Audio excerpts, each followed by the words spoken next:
اللہ کے دین میں یاد رکھو لچک نہیں ہے، آسانی بہت ہے، لچک نہیں ہے. جو آسانی اللہ نے دینی تھی وہ دے دی ہے، اپنی طرف سے مزید آسانیاں آپ کو پیدا کرنے کی اجازت نہیں ہے. اکثر لوگ یہ بات کہتے ہیں اللہ غفور الرحیم ہے، اللہ معاف کر دے گا. یہ بہت خطرناک جملہ ہے. آپ خدا کی نافرمانی کر رہے ہو اور یہ کہہ رہے ہو کہ اللہ کیا ہے؟ غفور الرحیم ہے. یہ بہت، دیکھو اللہ جب گناہ کی بات کرتا ہے نا کہ گناہ مت کرو، تو جہنم کی وعیدیں سنا کے ڈراتا ہے. وہاں یہ نہیں کہتا کہ میں غفور الرحیم ہوں. خوب سمجھ لیں، یہ جو آج ہم نے سورہ اعراف پڑھی ہے، اس میں جو پیغمبروں کے واقعات آئے تو کہیں بھی نہیں ہے کہ پیغمبروں نے قوم کو جا کے سمجھایا ہو کہ دیکھو تم اللہ کی نافرمانی چھوڑ دو. نہیں چھوڑتے تو کوئی بات نہیں، اللہ بہت غفور اور رحیم ہے. یہ کہیں بھی نہیں ہے. کئی واقعات پڑھے، میں انشاءاللہ بھی پڑھتا ہوں اس کو، کہیں بھی نہیں. ہر پیغمبر نے کہا انی اخاف علیکم عذاب یوم عظیم. تم نے گناہ نہیں چھوڑا، ہمیں ڈر ہے کہ بہت بڑا عذاب نہ تمہارے اوپر آ جائے. لوط علیہ السلام کی قوم کا واقعہ بھی آیا آج کہ تم ایسے جرم کرتے ہو، تم لڑکوں سے بدفعلی کرتے ہو، ہمیں ڈر ہے، مجھے ڈر ہے کہ اللہ تم پر آسمان سے کوئی عذاب نازل نہ کر دے. تو قوم نے کیا جواب میں کہا ہے؟ قوم نے جواب میں کیا کہا کہ بھئی لے آؤ اللہ کا عذاب. وہ کہہ رہے ہیں توبہ استغفار کرو، چھوڑو اس جرم کو، عذاب آئے گا. قوم جواب میں کیا کہہ رہی ہے کہ بھئی آپ بہت پاک دامن ہو، آپ علاقہ چھوڑ کے چلے جاؤ. تو جواب میں لوط علیہ السلام نے یہ نہیں کہا کہ نہیں عذاب نہیں آئے گا، اللہ کیا ہے؟ بہت غفور اور رحیم ہے. ہمارے ساتھ مسئلہ یہ ہے کہ جو چیز جہاں کی ہوتی ہے ہم وہاں نہیں فٹ کر رہے ہوتے اس کو. دیکھو یہ رمضان ہے نا، اس میں پکا عزم کرو. قرآن الحمد سے لے کے والناس تک ایک ہی بات کرتا ہے، اپنا عقیدہ درست کر لو اور اپنا عمل درست کر لو اور اللہ کی طرف آ جاؤ. یہ عبادتیں ہمیں کیوں دی گئی ہیں؟ روزہ ہمیں کیوں دیا گیا؟ تراویح کیوں دی گئی ہے؟ تاکہ ہمارے دل میں اللہ کی محبت پیدا ہو جائے اور ہم اللہ کی نافرمانی کو چھوڑ دیں. جتنی ڈسکشن پیغمبروں کی قوموں کے ساتھ ہوئی ہے وہ ساری آج کے حالات پہ منطبق ہوتی ہے. وہ سمجھا رہے ہیں گناہ چھوڑو، گناہ چھوڑو، گناہ چھوڑو ورنہ عذاب آئے گا، عذاب آئے گا، عذاب آئے گا.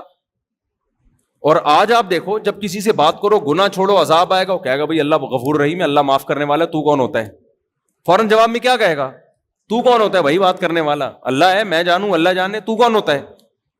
بہت خطرناک جملہ ہے، بہت ڈینجرس جملہ ہے. ڈرنا چاہیے ایسے موقع پہ. تو اللہ نے جو کہا نا کہ میں غفور الرحیم ہوں، کن لوگوں کے لیے کہا؟ وَمَن يَعْمَلْ سُوءًا أَوْ يَظْلِمْ نَفْسَهُ. قرآن کہتا ہے جو بھی گناہ کر بیٹھے گا یا اور کسی طرح سے اپنی جان پہ ظلم کر بیٹھے گا، ثُمَّ يَسْتَغْفِرِ اللَّهَ. اب اس کو خیال آ گیا کہ میں نے غلط کیا ہے. اب اس کو خیال ہو گیا، کیا ہوا؟ بولے نا میں نے غلط کیا، مجھ سے مسٹیک ہو گئی ہے بھائی، یہ تو اس کی سزا کیا ہے؟ جہنم کی آگ. یہ خیال نہیں ہے کہ کوئی بات نہیں اللہ تو غفور رحیم ہے، چلو یار چلتا ہے، ابھی تھوڑا ڈیلے کر دیتے ہیں، ابھی تو جوان ہے، جب بڑھاپے میں تو ویسے ہی سب کچھ چھوٹ جاتا ہے. جب منہ میں دانت ہی نہیں رہیں گے تو سود چھوڑ دیں گے کھانے کے لیے منہ میں دانت؟ ارے سود کھانے کے لیے بھی تو منہ میں دانت ہونے چاہیے نا، حرام کھانے کے لیے منہ میں دانت ہونے چاہیے. تو جب بوڑھے ہو جائیں گے تو منہ میں دانت رہیں گے ہی نہیں، تو توبہ کر لیں گے ہم. تو یہ نہیں ہے. قرآن کیا کہتا ہے؟ وَمَن يَعْمَلْ سُوءًا أَوْ يَظْلِمْ نَفْسَهُ. جس نے بھی اپنی جان پہ ظلم کیا، ثُمَّ يَسْتَغْفِرِ اللَّهُ. پھر اس کو خیال ہو گیا یار یہ میں غلط ٹریک پہ جا رہا ہوں. زنا کا راستہ صحیح راستہ ہے یا غلط راستہ ہے؟ بتاؤ. شراب کا راستہ صحیح راستہ ہے یا غلط راستہ ہے؟ داڑھی کٹانے کا راستہ صحیح ہے یا داڑھی رکھنے کا راستہ صحیح ہے؟ ذرا بول دیں منہ سے کائنڈلی. رکھنے کا، یہ اللہ کے نبی کا حکم ہے بھائی.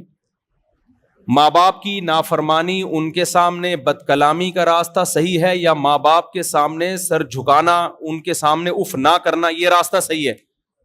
ان کی فرما برداری والا راستہ صحیح.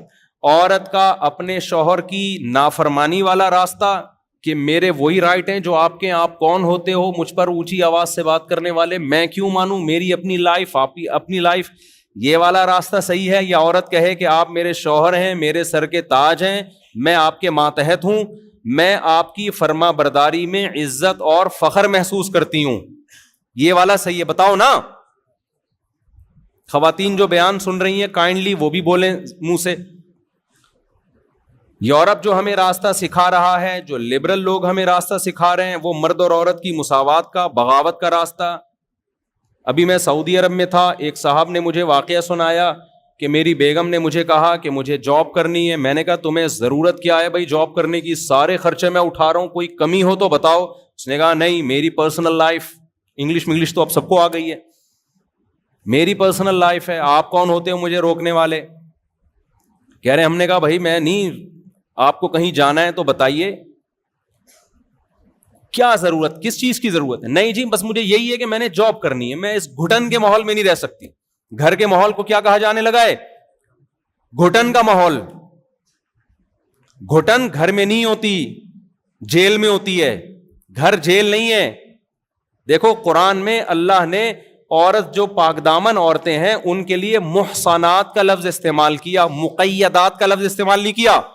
بہت اہم پوائنٹ کی بات ہے نوٹ کرنے کی. یہ آج پہلا بیان ہے نا, اس کو تمہیز سمجھیں آپ آگے کے بیانات کی. پہلے ہی سمجھ میں نہیں آئے گا تو آگے کچھ نہیں سمجھ میں نہیں آئے گا. پہلا سمجھ میں آئے گا تو آپ کو پتا ہے کہ میں نے کس ٹریک پہ چلنا ہے, آگے قرآن سے میں نے کیا سیکھنا ہے.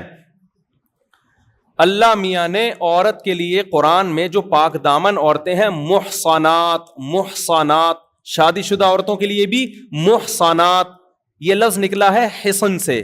حصن کہتے ہیں قلعے کو. حصن کسے کہتے ہیں, قلعے کو. قلعہ کسے کہتے ہیں, اب یہی نہیں پتا ہوگا. قلعہ کہتے ہیں جہاں فوجیوں کی چھاونی ہو دشمن کے اٹیک سے بچنے کے لیے, اسے کہا جاتا ہے نا.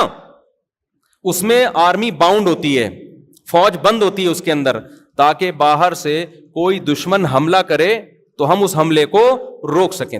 قلعے کی دیواریں اتنی موٹی ہوتی تھیں کہ وہ باہر سے توپ سے بھی حفاظت, تیر اور تلواروں سے بھی حفاظت, اور اس میں ضرورات زندگی کا سارا سامان قلعے کے اندر موجود ہوتا ہے.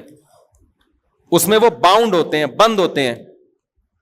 ایک ہوتا ہے جیل, جیل کے اندر بھی لوگ بند ہوتے ہیں. کیا خیال ہے بھائی, جیل کے اندر بھی بند ہوتے ہیں اور قلعے کے اندر بھی بند ہوتے ہیں. کھانا جیل کے اندر بھی ملتا ہے, قلعے کے اندر بھی ملتا ہے. تیر جیل کے اندر بھی نہیں جاتے اور قلعوں کے اندر بھی نہیں جاتے. لیکن آپ کو اگر آپشن دیا جائے جیل میں رہنا پسند کریں گے یا قلعے میں, تو کہاں جاؤ گے آپ؟ قلعے میں. کیوں؟ آپ کو پتا ہے جیل وہ چیز ہے جس میں بطور سزا کے بند کیا جاتا ہے. جو تیر پھینک رہا تھا نا اس کو پکڑ کے لا کے اندر کر دیا جاتا ہے اپنی حفاظت کے لیے. اور جو قلعے میں ہوتا ہے وہ سیو ہوتا ہے. تو حصن, ہا صاد اور نون, حلوے والی ہا صاد, وہ یہ والا صاد, اور کیا ہے آخر میں نون. تو محسن, محسن اسے کہا جاتا ہے جو قلعے میں سیو ہو, محفوظ ہو. قلعے میں لوگ محفوظ ہوتے ہیں, قید نہیں ہوتے. کیونکہ قلعہ تو ہم خود بناتے ہیں, تو کوئی انسان پاگل ہے اپنے آپ کو قید کرنے کے لیے قلعہ بنائے گا؟ جیل دوسروں کے لیے بنائے جاتے ہیں, اپنے لیے نہیں بنائے جاتے. قلعے اپنے لیے بنائے جاتے ہیں, دشمنوں کے لیے نہیں بنائے جاتے. تو اللہ نے وہ عورت جو پاک دامن ہے, شادی شدہ ہے, اس کے لیے محصنات کا لفظ استعمال کیا. محصنات کا مطلب جو قلعے میں محفوظ ہوتی ہے, شوہر کی حفاظت اور گھر کی چار دیواری کی حفاظت. اس حفاظت کو آج مغربی دنیا نے جیل خانے سے تعبیر کر دیا. کس سے تعبیر کر دی؟ یہ قید ہے. گھر میں کیا ہے؟ یہ عورت قید ہے, شوہر کی پابند ہے تو گویا قید ہے, غلام ہے. یہ قید نہیں ہے, یہ کیا ہے؟ بول تو لو کیا ہو گیا بھائی, محفوظ ہے. گھر قید خانہ نہیں ہے, عورت کے لیے حفاظت خانہ ہے. اپنے گھر میں کون قید ہوتا ہے؟ پاگل ہے کیا؟ ابے بھائی جب انسان سفر سے آتا ہے, آپ بولو گے پہلا بیان ہی ابے تبے سے شروع کر دیا, تو مجھے ایک بات بتاؤ نا, جب ہم سفر سے آتے ہیں گھر کی طرف بھاگتے ہیں نا, اگر وہ قید خانہ ہوتا تو سفر سے تو انسان کو تھکاوٹ ہوتی ہے, وہ گھر کیوں بھاگتا ہے؟ ہونا ہی چاہیے پارک میں جائے وہ. اب میں آیا جناب اتنے دن کے بعد, تو مجھے چاہیے فوراً میں اعلیٰ دین پارک ہے, کون سا ہے وہ, میں اترتے ہی جا ایئرپورٹ پہ میں فوراً کہاں جا رہا ہوں؟ اعلیٰ دین پارک میں, بی اما پارک میں جا رہا ہوں. یہاں بی اما پارک بھی ہے, یا اور کسی پارک میں جا رہا ہوں. تو لوگ کہیں گے مولوی صاحب ہو کیا گیا؟ میں کہوں گا گھر چار دیواری, قید. یہ پارک کھلا ڈلا، کھلا آسمان، کوے، جو مرضی کرو. تو وہ کہیں گے بھائی آپ کا گھر میں آپ جو مرضی کرو یار، یہاں مولوی صاحب ایسے لیٹو گے کوئی تصویر بنا کے ڈال دیں، یہاں قمیض اتار کے نہیں بیٹھ سکتے آپ. گھر جتنا محفوظ ہے مرد کے لیے بھی اور عورت کے لیے بھی، اتنی کوئی جگہ محفوظ نہیں ہے. تو اسلام نے عورت کو جو گھر کی چار دیواری میں بند کیا ہے، تو یہ بند کرنا اس کو قید میں ڈالنے کے لیے نہیں، بلکہ اس کو حفاظت خانہ دینے کے لیے، تاکہ وہ کیا ہو جائے، محفوظ. اور شوہر کی اطاعت اور فرما برداری پہ اس لیے لگا دیا کہ مرد طاقتور ہے، جب عورت میاں کی فرما برداری کرے گی تو میاں پھر اس کے لیے جان دینے کے لیے بھی تیار ہوگا، اس کی حفاظت کرے گا، وہ پھر اس کے تمام ضرورتیں پوری کرے گا، اس کی اولاد کی کفالت کرے گا، اس کی عزت بھی محفوظ، اس کو وراثت بھی ملے گی مرنے کے بعد، اور پھر زندگی بھر کے لیے اس کا خیال کرے گا، جیسے کہ کرتے ہیں، میجورٹی کرتی ہے، چند ایک بے وقوفوں کو چھوڑ کے. تو میں جلدی سے بات کو کمپلیٹ کرتا ہوں. جو رمضان میں ہم نے سیکھنا ہے میں وہ باتیں بتا رہا ہوں، میرے پورے بیان اسی پر ہوں گے، پھر نہیں بولنا مولوی صاحب کو ہو کیا گیا ہے. اگر میں آپ کی مرضی کی باتیں کرنے کے لیے آیا ہوں تو پھر بھائی جو پھر مجھے لکھ کے دے دو، میں پڑھ کے سنا دوں گا. اور اگر میں وہ باتیں کروانا چاہ رہا ہوں جو قرآن کروا رہا ہے، اور انشاءاللہ یہ ساری باتیں قرآن میں آئیں گی، میری اپنی طرف سے کوئی بات نہیں ہے. تو یہاں جو خواتین تراویح پڑھنے آ رہی ہیں، یہاں جو آدمی پڑھنے کے لیے آ رہے ہیں، وہ سب یہ دماغ میں رکھیں کہ یہ میں اپنا کوئی فرقہ نہیں لانچ کیا، میں اپنی کوئی بات نہیں کروں گا، یہ ساری باتیں کس کی ہوں گی؟ قرآن کی. تو اللہ نے عورت کے لیے محصنات کا لفظ استعمال کیا. یہ محصنات کا لفظ محفوظ عورتیں یہ کون ہوتی ہیں؟ جن کے میاں ہوتے ہیں وہ میاں کی اطاعت کرتی ہیں اور میاں کی مرضی کے بغیر گھر کی چار دیواری سے باہر بولو نہیں نکلتی. تو وہ میں بتا رہا تھا، انہوں نے کہا میری بیگم نے کہا جاب کرنی ہے، ایکچولی جاب یہ وہ میں قید نہیں رہ سکتی. انہوں نے کہا پھر مجبور ہو گئے. پھر جاب کے بعد کیا ہوتا ہے، پھر وہ گھر ٹوٹتے ہیں. پھر جب شوہر دیکھتے ہیں میری کوئی بات ہی نہیں مان رہی، تو پھر وہ خرچہ کرنا شروع. بھائی تم جاب کر رہی ہو تم خود کھاؤ. کہتی ہیں ٹھیک ہے میں انڈیپینڈنٹ، مجھے اتنی تنخواہ مل رہی ہے، مجھے کیا ضرورت. پھر جب کیا ہوا تو پھر بچے باپ سے محروم ہو جاتے ہیں، بچے ڈیوائڈ ہو جاتے ہیں. بالآخر پھر وہی نتیجہ نکلتا ہے. جوانی میں ایسی خواتین لائف کو انجوائے کرتی ہیں، اور جہاں جوانی ڈھلکنا شروع ہوئی انجوائمنٹ گئی. اب تو خود ہی بھیج دیا کرو نا جہاں بھیجتا ہوں میں. وہ ساری انجوائمنٹ کہاں گئی؟ تیل لینے. وہ سب مزے کیا ہو گئے؟ کرکرے. اور مرد کے دل میں بھی پھر اس عورت کی محبت ختم ہو گئی تھی. جب میرے ساتھ وفا نہیں کر رہی ہے تو ٹائم پاس کرو. وہ بھی ٹیشو پیپر کی طرح. مرد کے بڑے مزے ہو جاتے ہیں میں بتا دوں. خواتین سمجھتی ہیں میاں کو چھوڑ کے جائیں گی تو میاں ٹینشن میں آئے گا. وہ غیرت مند لوگ تھوڑے دن کے لیے ٹینشن میں آتے ہیں، پھر وہ بھی بے غیرت بن جاتے ہیں. وہ کہتے ہیں یار جب سوسائٹی یہی چل رہی ہے پھر انجوائے کرو نا، پھر ٹینشن لینے کی ضرورت کیا ہے. تو مرد کی انجوائمنٹ تو بہت زیادہ بڑھ جائے گی. وہ تو کوئی باؤنڈ ہی نہیں ہوگا نا، حقوق کا پابند ہی نہیں ہوگا، وہ تو لائف کو انجوائے کرے گا. تو پھر نتیجہ کیا نکلے گا کہ بڑھاپے میں مزے کون اڑائے گا؟ کتوں کے مزے ہوں گے بڑھاپے میں. حقیقت بتا رہا ہوں آپ کو. بڑھاپے میں آپ کیونکہ بچے بھی پھر نہیں ہوتے طلاقوں کے بعد. بچے ایک آدھ ہوئے، وہ بڑے ہو گئے، وہ بھی مارکیٹ سے شارٹ، وہ پھر وہ اپنا انجوائے کر رہے ہیں. وہ اپنی اماں کو کہے گی بیٹی کہ اماں جب تو میرے ابا کی پابند نہیں ہے تو میں تیری پابند کس خوشی میں بھی لائف کو کیا کروں گی. یار تم لوگ پتہ نہیں کیا ہو گیا آج تم لوگوں کو. تو بول دو منہ سے نا. دیکھو جب بیگم صاحبہ شوہر کی پابند نہیں، اب جو ہے نا پوری دنیا اس طرف جا رہی ہے، اس لیے میں ان ٹاپک پہ اتنا زیادہ چیختا ہوں. لوگ کہتے ہیں اتنا کیوں چیخ رہے ہو اس ٹاپک پر؟ پوری دنیا جا ادھر کو رہی ہے. نماز چلتی رہے گی، زکاتیں بھی نکلتی رہیں گی، رمضان کے روزے بھی چلیں گے، لیکن ہمارا فیملی سسٹم کیا ہو جائے گا؟ برباد، تباہی. عرب بھی اسی طرف جا رہے ہیں، اب عجم بھی اسی طرف جا رہے ہیں. اس کو روکنا ہے، ہم نے بند باندھنا ہے اس کے آگے.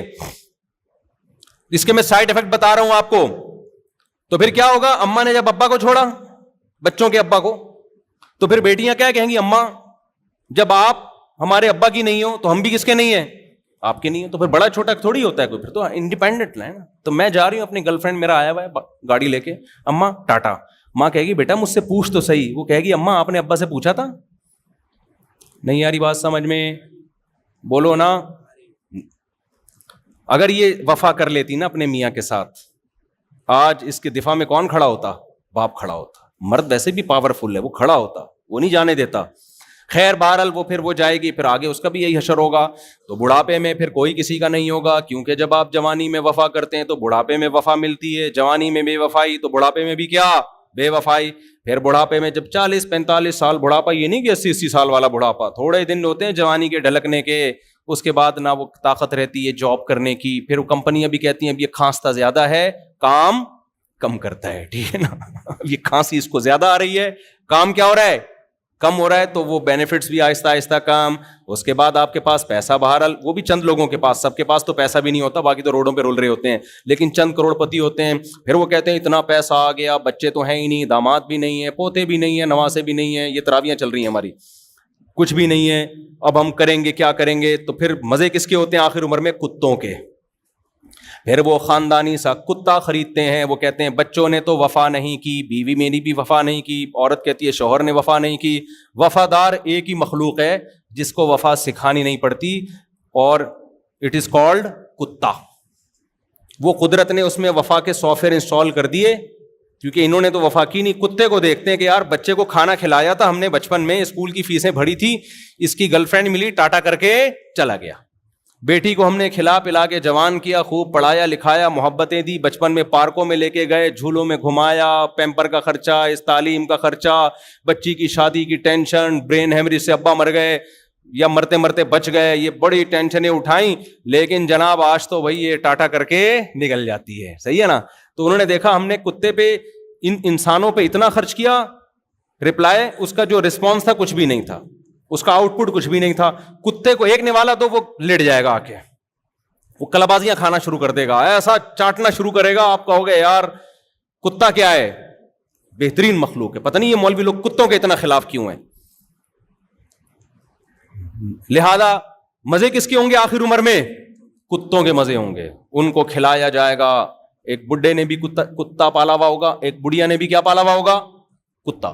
پھر وہ کتا بیٹھ کے باتیں بھی کرے گا ان سے, دم بھی ہلائے گا, پھر وہ اس کو لے کے گلیوں میں گھومیں گے بھی. آپ کو پتا ہے کتے کو لے کے گھومنا آسان نہیں ہے. میں نے بہت لوگ دیکھے جو کتوں کو لے کے گھوم رہے ہوتے ہیں, وہ کہہ تو رہے ہوتے ہیں کتے کو ہم لے کے گھوم رہے ہیں, لیکن اصل میں کتا ان کو لے کے گھوم رہا ہوتا ہے. کیونکہ جب آپ گائے بکری ہے نا, یہ پل جاتے ہیں, یہ آرام جہاں جہاں بولو گے جائیں گے. کتے میں یہ ہوتا ہے کہ جب آپ اس کی رسی پکڑتے ہو نا, وہ کبھی ادھر جا رہا ہے کبھی ادھر, ایسے کھینچ رہے ہوتے ہیں, ٹینشن. بہت سے لوگ میں نے دیکھے ہیں یورپ میں بھی اور ایسے ماڈرن لوگوں میں نا, کہ کتوں کو واکنگ پہ لے کے نکلتے ہیں. میں کہتا ہوں یار یہ تو کتا تمہیں لے کے نکلا ہوا ہے, وہ کتا قابو میں نہیں آتا ہے. آپ تمیز سے واکنگ نہیں کر سکتے ہو, حقیقت بتا رہا ہوں, جا کے دیکھ لو. کبھی ادھر جا رہا ہے کبھی ادھر جا رہا ہے, کبھی ادھر پکڑ کے کھینچ رہے ہیں, کبھی ادھر سے پکڑ کے کھینچ رہے ہیں. تو ٹینشن تو ساری تمہاری, یہ کیسی واکنگ ہو رہی ہے یار. تو یہ نیچر سے بغاوت کے نتائج دیکھ رہے ہو, نہیں دیکھ رہے نا, کر لو جو کرنا ہے کر لو, آپ اپنی منمانی زندگی گزارو. خدا کی قسم اسلام پہ آ جاؤ. مجھے اتنا, یہ جب قرآن رمضان میں تو قرآن زیادہ سننے کا پڑھنے کا موقع ملتا ہے, اتنا خوشی ہوتی ہے, خدا کی قسم اتنی, یا اللہ تو نے ہمیں کیسی کتاب دے دی, کتنی پیاری کتاب دے دی. ایسے 2 اور 2 4 کی طرح اس نے ہمارے لیے زندگی متعین کر دی. ایسے چلنا ہے, ایسے نہیں چلنا جیسے لوگ کہہ رہے ہیں. کتنا فائدہ, ذہنی سکون بھی. دیکھو گناہ ایک ایسی چیز ہے, برائی ایک ایسی چیز ہے. میں پہلے وہ ٹاپک کمپلیٹ کر لوں. تو صحیح راستہ اور غلط راستہ. تو عورت کے لیے کیا ہے, شوہر کی نافرمانی والا راستہ ہے یا فرما برداری والا, فرما برداری والا. اسی طرح مرد کے لیے بھی ہے بھائی, ایک ہے بیوی بچوں کے ساتھ بدتمیزی سے بات کرنا اور ان پہ ہاتھ کھلا نہ رکھنا, کنجوس مکھی چوس بن کے رہنا. باہر نہاریاں برگر پھوڑ رہا ہے, پیزے کھا رہا ہے, گھر والوں کو کھچڑی کھلا رہا ہے. حدیث میں آتا ہے جو خود کھاؤ ان کو بھی کھلاؤ, جو خود پہنو ان کو بھی, جس اسٹینڈرڈ کا خود پہنو ان کو بھی پہناؤ. سمجھتے ہو؟ اور جب گھر میں داخل ہو, آپ کے جتنے اخلاق ہیں باہر, آپ جتنا اچھا دوستوں سے ہنس ہنس کے تمیز سے بات کرتے ہو, تو سب سے پہلے وہ ہنسی مذاق اور وہ کس سے ہونا چاہیے, آپ کے بیوی بچوں سے ہونا چاہیے. بہت سے لوگ جب گھر میں آتے ہیں تو گھر والے ڈر جاتے ہیں, آئے کیوں, باہر رہتے تو زیادہ, بولو نا, آتے ہی ٹینشن پارسل کرنا شروع کر دیتے ہیں. جو باس کی ٹینشن ہے وہ گھر میں لا کے گھر والوں کو پارسل کرتے ہیں. تو یہ عمل اچھا ہے, یا وہ سیدھا راستہ یہ ہے کہ جب گھر میں آؤ مسکراتے چہرے کے ساتھ آؤ, بیوی بچوں کو ٹائم دو, ان کی کڑوی کسیلی کبھی کبھار اگنور کر دیا کرو, ٹھیک ہے نا, اچھے رخ پہ لے کے جاؤ ان کو ٹائم دو, کبھی تفریح میں لے جایا کرو ان کو. تو یہ والا راستہ اچھا ہے, تو یہ سیدھا راستہ ہے. اور وہ والا راستہ جو پہلا والا راستہ تھا, جب گھر میں آئے تو ایسے جیسے چنگیز خان نے بغداد پہ حملہ کر دیا ہے. کچھ لوگ کہتے ہیں کہ ہمارے ابا جب گھر میں آتے ہیں نا سب تھر تھر کانپنا شروع کر دیتے ہیں. ابا پتہ نہیں اب کیا بولیں. ایک صاحب مجھ سے ملے, انہوں نے مجھے بولا کہ میرا قصہ نہیں سنانا بیان میں, لوگ ڈر رہے ہوتے ہیں. میں نے کہا بھائی اگر میں سناؤں گا بھی تو کیا پتا چلے گا تمہارا قصہ ہے, یار اتنا بھی نہیں ڈرو نا. آٹو پہ آ گئے ہیں اب لوگ نا, جیسے میں سیلفیوں میں آٹو پہ آ گیا ہوں. کئی دفعہ لوگ سیلفیاں لے رہے ہوتے ہیں نا, میں دے رہا ہوتا ہوں. بعض دفعہ ویسے ہی آ رہا ہوتا ہے, میں پھر بھی سیلفی اس کو دے رہا ہوتا ہوں, کیونکہ میں اس پہ ایک سیٹ ہو گیا ہوں اب نا. جو بھی آ رہا ہے منہ آگے کر کے نا, مجھے پتا ہوتا ہے سیلفی لے گا, تو بعض دفعہ نہیں بھی لے رہا ہوتا نا, میں اس کو سیلفی دے رہا ہوتا ہوں کہ بھائی تو سیلفی لے لے. تو وہ آٹومیٹک پہ ہو گیا ہوں میں. تو اب کیا ہے کہ انہوں نے کہا میرے ابا میری کوئی بات نہیں مانتے. ایسے ابا بھی ہیں مارکیٹ میں. کہہ رہے میرے دل کی کوئی چاہت ہوتی ہے نا, میں ابا سے بول نہیں سکتا, مجھے پتا ہے میں پٹوں گا. ابا بولیں گے تو نے بولا کیوں؟ تو یہاں کون غلط ہے بھائی بولو یار. آپ نے تو گھر کا نظام وہ بنا دیا ہے بالکل ایک میدان جنگ. جیسے آفیسر حکم دیتا ہے کہ فوجیوں کو کہ اب یہ کرنا ہے, اب یہ کرنا ہے. فوجی کو یہ اجازت تھوڑی ہے, سر کائنڈلی میرا دل چاہ رہا ہے کہ یہ والا بم میں وہاں کے بجائے وہاں جا کے پھاڑ دوں. ٹھیک ہے, اس کو اجازت ہوتی ہے فوجیوں, ماتحت فوجیوں کو اجازت ہوتی ہے. بھائی میدان جنگ میں فوجی انتظار کرتا ہے اپنے آفیسر کے آرڈر کا, جو آرڈر ہوگا اس پہ عمل کرنا ہے. یہی ہوتا ہے نا, گھریلو ماحول تھوڑی ہوتا ہے میدان جنگ میں, اور ہونا بھی نہیں چاہیے. وہاں یہ نہیں ہوتا کہ سر آپ, میرا مشورہ یہ ہے کہ یہ جو شب برات کے لیے ہم نے پٹاخے رکھے ہوئے تھے وہ والے پٹاخے ہم کیا کریں گے, پہلے وہ والے پٹاخے چلاتے ہیں پھر سچی مچی کے چلائیں گے, پہلے ڈرانے کے لیے نا دشمن کو. وہاں مشورے نہیں چل رہے ہوتے, مشورے تو پیچھے ہوتے ہیں, اور وہ بھی آفیسرز میں ہوتے ہیں. وہ ماتحت لوگوں سے بہت کم مشورے لیے جاتے ہیں. تو اب بعض ابا ایسے ہیں, انہوں نے گھر میں ماشاء اللہ لگایا ہوا ہے. ہم ٹھیک ہے, ہم بھی وہ اس جمہوریت کے قائل نہیں ہے جو آج کل مارکیٹ میں چل رہی ہے, لیکن ایسا بھی نہیں ہونا چاہیے نا. ایسا ماشاء اللہ لگا دیا کہ آپ اپنے بچوں کی, ان کی اپنی چاہتیں کیا ہے ان کو آپ نے بالکل اگنور کر دیا. خاص طور پہ شادی بیاہ کے معاملے میں وہ تو بیڑا غرق ہو جاتا ہے بیچاروں کا, بغاوت پھیلتی ہے. تو بہرحال بہت سارے مسائل ہیں جن میں آج ایک سب سے بڑا مسئلہ بد نظری کا بنا ہوا ہے.